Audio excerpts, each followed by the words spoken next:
Let's now turn to the social psychology concept of conformity.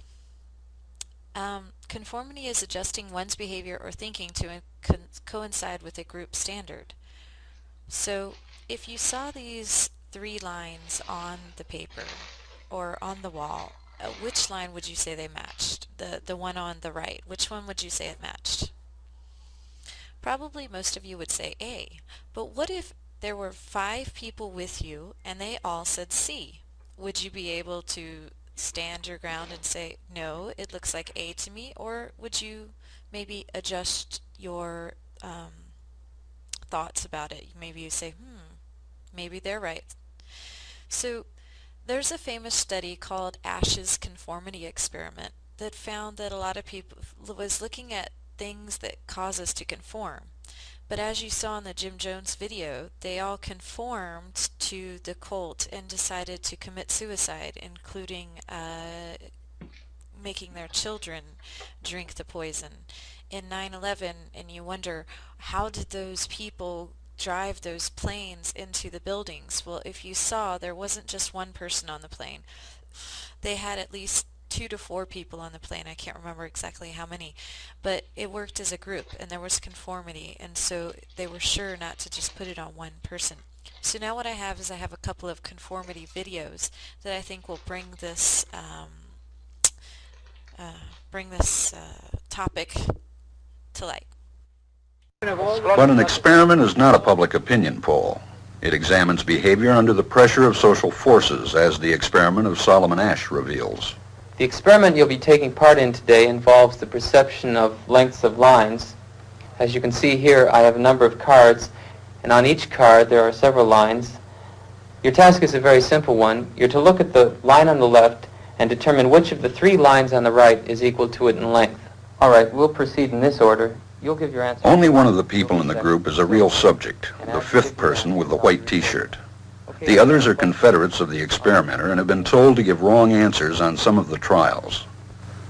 The experiment begins uneventfully as subjects give their judgments. 2, 2, 2, 2, 2, 3, 3, 3, 3. But on the 3rd trial, something happens. 2, 2, 2, 2, 2.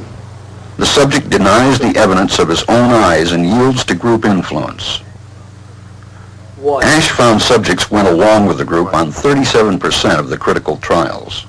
But he found through interviews that they went along with the group for different reasons. 1. 1. They must be right. There are 4 of them and 1 of me. 1. This subject's yielding is based on a distortion of his judgment. He genuinely believes that the group is correct. 1. 1. 1. 2. 1. 2. 2. 2. I know they're wrong, but why should I make waves? 2. In this case, the subject knows he is right, but goes along to avoid the discomfort of disagreeing with the group. Here, the distortion is at the level of his response. 2. 2. 2. 2. In the previous experiment, the naive subject stood alone against the group. In this variation, Asch gave the naive subject a partner, here seated in the 3rd position, who also gives the correct response. 1. 1. 2. 1. 2. With a partner, yielding drops to only 5% of the critical trials compared to 37% without a partner.